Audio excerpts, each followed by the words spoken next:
ಶತ್ರುಗಳಿಂದಾಗಿ ಅಥವಾ ಅವರಿಗೆ ಆಗದಿರುವಂಥವರಿಂದಾಗಿ ಅವರ ತಲತಲಾಂತರದಿಂದ ಕುಟುಂಬದ ದ್ವೇಷ ಅಥವಾ ಸ್ನೇಹದ ದ್ವೇಷ ಇನ್ನೊಂದು ಮತ್ತೊಂದು ಯಾವುದೇ ಆಗಿರ್ಬೋದು, ಆ ವ್ಯಕ್ತಿ ಮೇಲೆ ಮಾಟ ಪ್ರಯೋಗಗಳಾಗಿರುತ್ತದೆ.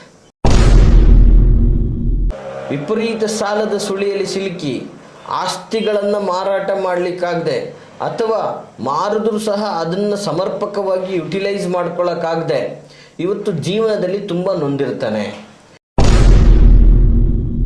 ನಡೀತಾ ಇಲ್ಲ, ಒಂದು ಕಾರ್ಖಾನೆ ಅಥವಾ ಒಂದು ಇಂಡಸ್ಟ್ರಿ ಅಥವಾ ಮತ್ತೊಂದು ಪ್ರತಿಭೆಗಳು ವ್ಯವಸ್ಥಿತವಾಗಿ ಮಾಡ್ತಾ ಇದ್ದೆ, ಏನೂ ಮಾಡೋಕ್ಕಾಗ್ತಾ ಇಲ್ಲ. ಆಗಿದ್ದೀರ ಮನೆ ಯಜಮಾನನಾಗಿ ತಂತ್ರಕ್ಕೆ ಒಳಗಾಗಿದ್ದೀರಾ. ತಂತ್ರಕ್ಕೆ ಒಳಗಾಗಿ ನೀವು ಭೂಮಿಯಲ್ಲಿ ಬೆಳಿಲಿಕ್ಕೆ ಹೋಗ್ತೀರಾ, ಬೆಳೆದಿದ್ದು ಕೈಗೆ ಹತ್ತಲ್ಲ. ಸಾವಿರ ದುಡಿದ್ರು ಸಂದೇಗ್ ಲಾಯ. ಸೊ ದುಡಿಮೆನೇ ನಷ್ಟ ಆಗ್ತಾ ಬಂತು, ಅದರಿಂದ ಸಾಲಕ್ಕೆ ಪ್ರತಿ ಸಾಲ, ಮಾಟ ಪ್ರಯೋಗಕ್ಕೆ ಒಳಗಾಗಿ ಒಂದು ಸುಂದರ ಕುಟುಂಬ ನಾಶನೇ ಆಗೋಗ್ಬಿಡುತ್ತೆ ನೋಡ್ತಿದ್ದಂಗೆನೆ.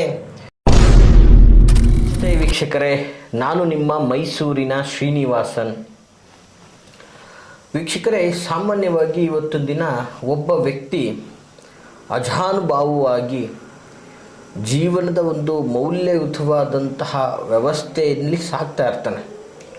ಅವನು ಧನಧಾನ್ಯಗಳಿಂದ ಅಭಿವೃದ್ಧಿ ಆಗ್ತಾ ಇರ್ತಾನೆ. ಕುಟುಂಬ ವರ್ಗದಿಂದ ಹೆಸರು ಕೀರ್ತಿ ಎಲ್ಲವೂ ಕೂಡ ಚೆನ್ನಾಗಿರ್ತದೆ.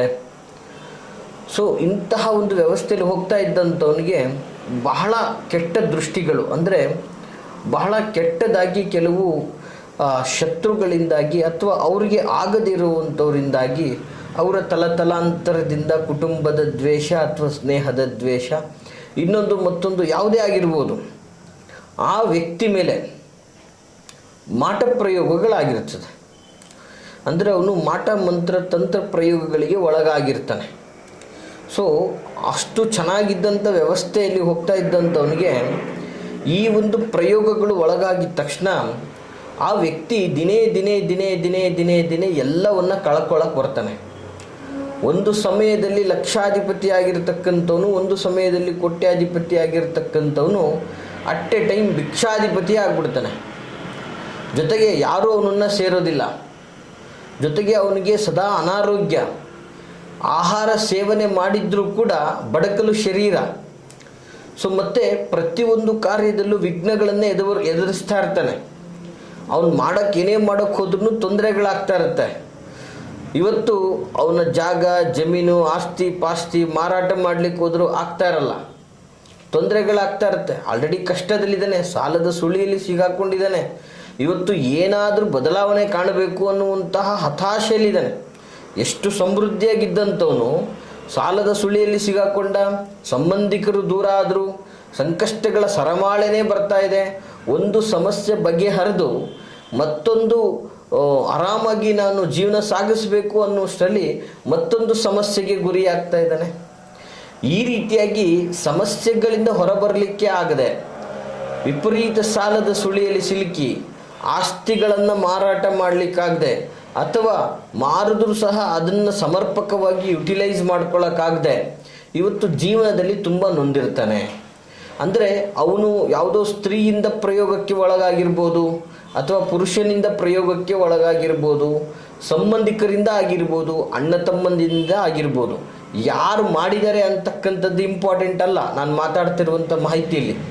ಇವತ್ತು ಮಾಡಿರ್ತಕ್ಕಂತಹ ವ್ಯಕ್ತಿ ಇವತ್ತು ಪ್ರಭಾವಕ್ಕೆ ಒಳಗಾಗಿ ಅವನ ಇಡೀ ವ್ಯವಸ್ಥೆ ನಾಶ ಆಗಿದೆ.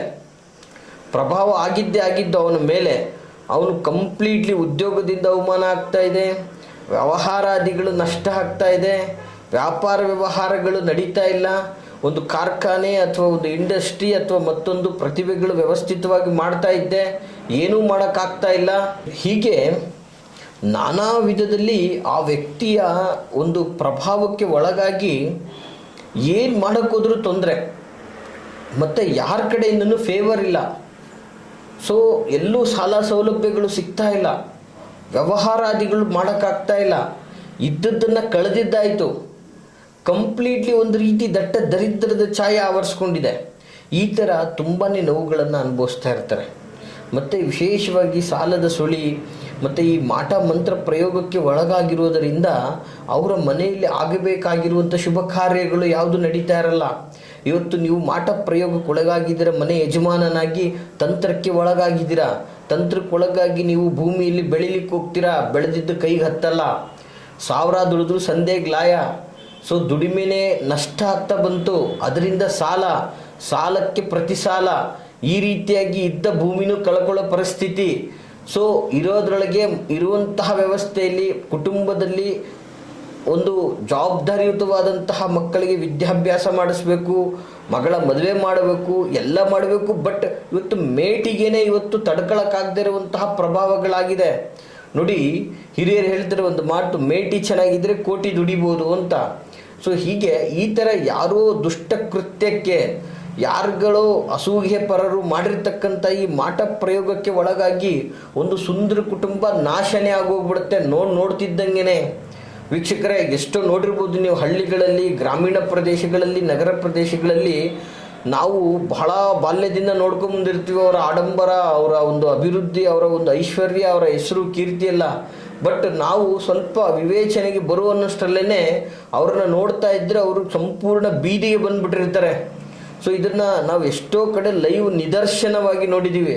ಇಂತಹ ಪರಿಸ್ಥಿತಿಯಲ್ಲಿ ಇರ್ತಕ್ಕಂಥವ್ರು, ಸೊ ಈ ರೀತಿ ಪ್ರಭಾವಕ್ಕೆ ಒಳಗಾಗಿರ್ತಕ್ಕಂಥವ್ರು, ನಿಮಗೆ ಯಾರು ಯಾವುದೇ ಥರದ ಮಾಟ ಪ್ರಯೋಗ ಮಾಡಿದ್ರು ನಿಮಗೆ ತಟ್ಟಬಾರ್ದು. ಅಥವಾ ಈ ಮಾಟ ಪ್ರಯೋಗ ಒಳಗಾಗಿದ್ದರೆ, ಆಲ್ರೆಡಿ ನೀವು ತಂತ್ರಕ್ಕೆ ಒಳಗಾಗಿದ್ದರೆ ಇದರಿಂದ ಮುಕ್ತಿ ಹೊಂದೋದು ಹೇಗೆ?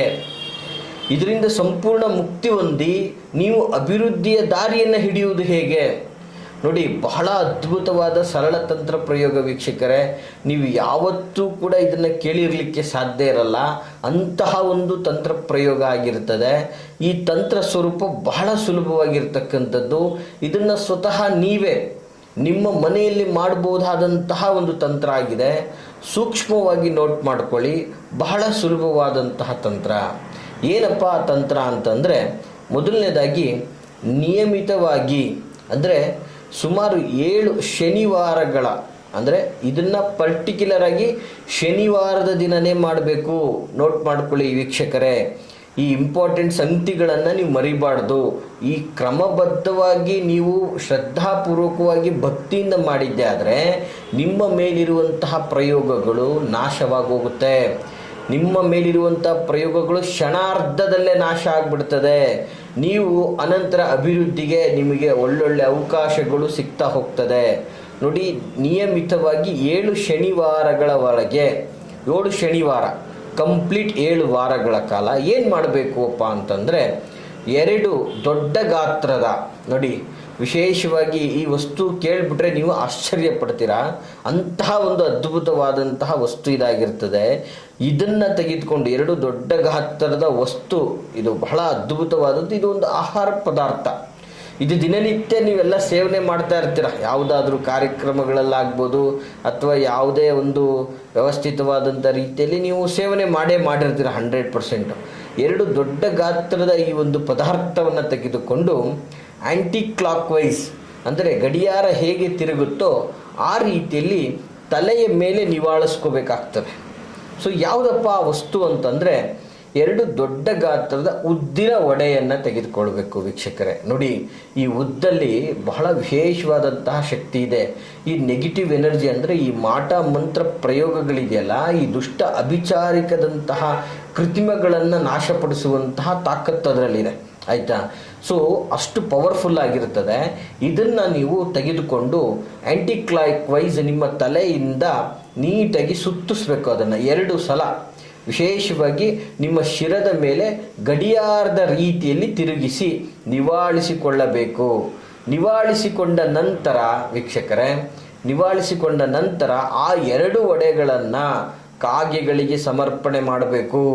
ಕಾಗೆಗಳಿಗೆ ಸಮರ್ಪಣೆ ಮಾಡಿ, ಹಾಗೂ ಯಾವುದೇ ನಿಮಗೆ ಕಂಡಲೆ ಎಲ್ಲ ಅಥವಾ ನಿಮ್ಮ ಅಕ್ಕಪಕ್ಕ ಅಥವಾ ನೀವೇ ಖುದ್ದು ಯಾವುದೋ ಒಂದು ಆಸ್ಪತ್ರೆಗಳಿಗೆ ತೆರಳಿ ಯಾವುದಾದರೂ ರೋಗಿಗಳಿಗೆ ಶುದ್ಧ ತುಪ್ಪದಿಂದ ಮಾಡಿರ್ತಕ್ಕಂಥದ್ದ ಅನ್ನದ ಒಂದು ಪಾಯಸ ಅಥವಾ ಇನ್ನೊಂದೇನೋ ಅನ್ನದ ಒಂದು ಕೊಡಬೇಕಾಗ್ತದೆ, ಅನ್ನವನ್ನು ದಾನ ಮಾಡಬೇಕಾಗ್ತದೆ. ಸಿಹಿಯಾದ ಅನ್ನದ ಪ್ರಸಾದವನ್ನು ನೀವು ದಾನ ಮಾಡಬೇಕಾಗ್ತದೆ. ಅವರಿಗೆ ಪ್ರಸಾದದ ರೀತಿಯಲ್ಲೋ ಅಥವಾ ಅವರಿಗೆ ಭೋಜನದ ರೀತಿಯಲ್ಲೋ ನೀವು ಇದನ್ನು ರೋಗಿಗಳಿಗೆ ಕೊಡಬೇಕಾಗ್ತದೆ. ಹಾಗೆ ನಿಮ್ಮ ಶಕ್ತಿ ಅನುಸಾರ ವೀಕ್ಷಕರೇ, ಬಹಳ ಅದ್ಭುತವಾದಂಥದ್ದು, ನಿಮ್ಮ ಶಕ್ತಿ ಅನುಸಾರ ಓಂ ನಮೋ ಭಗವತೆ ವಾಸುದೇವಾಯ, ನೋಡಿ, ಓಂ ನಮೋ ಭಗವತೆ ವಾಸುದೇವಾಯ, ಇಷ್ಟೇ ಈ ಒಂದು ಮಂತ್ರವನ್ನು ನಿಮ್ಮ ಶಕ್ತಿ ಅನುಸಾರ ನೀವು ಪಠನೆ ಮಾಡ್ತಾ ಬಂದರೆ, ಜಪಿಸ್ತಾ ಬಂತಂದರೆ, ಹೀಗೆ ಮಾಡಿದ್ರೆ ಉಂಟಲ್ಲ ವೀಕ್ಷಕರೇ, ಸಂಪೂರ್ಣವಾಗಿ ಮಾಟ ಮಂತ್ರ ತಂತ್ರ ಪ್ರಯೋಗಕ್ಕೆ ನೀವು ಒಳಗಾಗಿದ್ದರೆ ನಾಶವಾಗ್ತದೆ. 7 ವಾರದ ಒಳಗಡೆ ನೀವು ಇದರಿಂದ ಸಂಪೂರ್ಣ ಮುಕ್ತಿ ಹೊಂದುತ್ತೀರಾ. ಈ ಮಾಟ ಪ್ರಯೋಗದಿಂದ ನೀವು ಈಚೆ ಬಂದ ತಕ್ಷಣ ನಿಮ್ಮ ಸಕ್ಸಸ್ ಅಂದರೆ ಏನು ಹೇಳ್ತೀವಿ, 9th ಹೌಸ್ ಅಂತ ಹೇಳ್ತೀವಿ, ಒಂದು ಭಾಗ್ಯಸ್ಥಾನ ಆ್ಯಕ್ಟಿವ್ ಆಗುತ್ತೆ. ಈ ಭಾಗ್ಯಸ್ಥಾನ ಆ್ಯಕ್ಟಿವ್ ಆಗೋದ್ರಿಂದ ನಿಮಗೆ ನಾನಾ ಮೂಲಗಳಿಂದ ಧನಧಾನ್ಯಗಳ ಹರಿವಾಗ್ತದೆ, ಅಭಿವೃದ್ಧಿಯನ್ನು ಕಾಣ್ಬೋದು, ಯಶಸ್ಸು ನೀವು ಕಾಣ್ಕೋಬೋದು, ನಿಮ್ಮ ದರಿದ್ರ ದೂರ ಆಗಿ ಒಂದು ಭಾಗ್ಯದ ಬಾಗಿಲು ನಿಮಗೆ ತೆಗೆಯುತ್ತೆ ಅಂತ ಹೇಳಕ್ಕೆ ಇಷ್ಟಪಡ್ತೀನಿ. ಈ ಮಾಹಿತಿ ನಿಮಗೆಲ್ಲ ಇಷ್ಟವಾಗಿದ್ದರೆ ಲೈಕ್ ಮಾಡಿ. ಹಾಗೆ ಯಾರೆಲ್ಲ ಈ ಒಂದು ಮಾಟ ಮಂತ್ರ ಪ್ರಯೋಗಕ್ಕೆ ಒಳಗಾಗಿದ್ದಾರೋ ಅವ್ರಿಗೆ ಈ ಒಂದು ಪರಿಹಾರವನ್ನು ತಪ್ಪದೆ ನೀವು ಶೇರ್ ಮಾಡಿ ಅಂತ ಹೇಳ್ತಾ, ಹಾಗೆ ನಿಮ್ಮ ಯಾವುದೇ ವೈಯಕ್ತಿಕ ಸಮಸ್ಯೆಗಳನ್ನು ಮುಕ್ತವಾಗಿ ಸಮಾಲೋಚನೆ ಮಾಡ್ಕೋಬೇಕು ಅಂದರೆ ನಿಮ್ಮ ಮುಂದೆ ಕಾಣ್ತಾ ಇರ್ತಕ್ಕಂತಹ ಸಂಖ್ಯೆಗೆ ಕರೆ ಮಾಡಿ ಅಂತ ಹೇಳ್ತಾ, ಎಲ್ರಿಗೂ ಶುಭವಾಗಲಿ. ನಮಸ್ಕಾರ.